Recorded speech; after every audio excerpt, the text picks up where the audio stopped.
నేను షాపింగ్ మాల్కి వెళ్ళాను. అక్కడ ఒక పెద్ద ఆవిడని చూసా. పెద్ద ఆవిడ అంటే మరీ పెద్ద ఏజ్ కూడా కాదు, 50 ఏళ్ళు అట్లా ఉంటాయి. వాళ్ళ మనోడు ఎవరో తిరుగుతూ ఆడుకుంటా ఉన్నాడు. ఆవిడ కుర్చీ కోసం వెతుకుతున్నారు అనమాట. అక్కడ ఉన్న వాళ్ళని అడుగుతున్నారు, నేను కూర్చోవాలి, కుర్చీ ఉందా కుర్చీ ఉందా అని. అప్పుడు నాకు అనిపించింది, ఇప్పుడు అక్కడ ఎక్కువగా నడిచింది కూడా లేదు. ఏజ్ ఒక 50 ఉంటాయి. 50 years కి నుంచోటానికి ఎందుకు ఇంత ఇబ్బంది పడుతున్నారు అని. ఇప్పుడు హాస్పిటల్లో 70 ఏళ్ళ వాళ్ళు వస్తుంటారు, పొలం పనులు చేసేవాళ్ళు.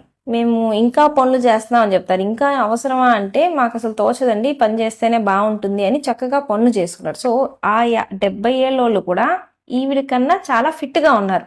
ఇది ఎందుకు అంటే, ఇప్పుడు మనం ఫుడ్ విషయానికి తీసుకొస్తే, ఇప్పుడు పొలం పనులకి వెళ్ళే వాళ్ళు పొద్దున్నే చద్దన్నం తినేసే వెళ్ళిపోతారు. వాళ్ళేం స్పెషల్ గా ఫ్రూట్స్ అని ఇవన్నీ డైట్ లో ఏం పెట్టుకోరు, ఏది ఉంటే అది తినేస్తారు. కాకపోతే బాగా ఒళ్ళు అలిసిపోయేటట్టు కష్టపడతారు. సో మన మజిల్ అనేది 30 ఏళ్ల కల్లా మంచి కన్ను ఉంటుంది బాడీకి. 30 తర్వాత సంవత్సరానికి 1% అన్నట్టు తగ్గుతా వచ్చిద్ది అనమాట. సో 60 ఏళ్ళు వచ్చేటప్పటికల్లా 30% కండ ఒంట్లోంచి పోయింది. ఇట్లా పొలం పనులు చేసే వాళ్ళలో వీళ్ళలో ఏంటంటే ఆ కండ అనేది తగ్గదు. సో ఇప్పుడు 60 ఏళ్ళకి వచ్చేటప్పటికి వాళ్ళ ఒంట్లో వాళ్ళు సన్నగా ఉన్నా కూడా బాడీలో మజిల్ ఎక్కువగా ఉండిద్ది. చూడటానికి ఇప్పుడు కూర్చొని ఉండే వాళ్ళు, సిట్టింగ్ జాబ్స్ చేసేవాళ్ళు, ఇంటి పనులు చేసుకునే వాళ్ళు, హౌస్ వైఫ్స్, వీళ్ళల్లో ఏంటి అంటే కండ మాత్రం తగ్గుతా వచ్చేసి వాళ్ళతో పోలిస్తే మనం కూర్చొని చేసేవాళ్ళం చాలా వీక్ అయిపోతాం మజిల్ తగ్గడం వల్ల.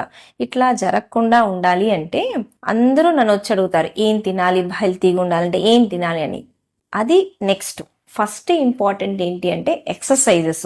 రోజు ఏదో కొంచెం ఎక్సర్సైజులు అయితే ఖచ్చితంగా చేయాల్సిందే. ఎక్సర్సైజులు చేయకుండా మంచి ఫుడ్ తిని నేను హెల్తీగా ఉంటాను అంటే చూడటానికి బాగుంటాం, ఎండకు కూడా వెళ్లకుండా అన్ని బాగానే మెయింటైన్ చేస్తాం. కాకపోతే లోపల మాత్రం కొవ్వు శాతం పెరిగిద్ది, కండ తగ్గిపోతా ఉంటుంది. మనం చూడటానికి సన్నగా ఉన్నా, లావుగా ఉన్నా, కండ తక్కువగా ఉంటే వీక్ గా ఉన్న దాని కిందకే లెక్క.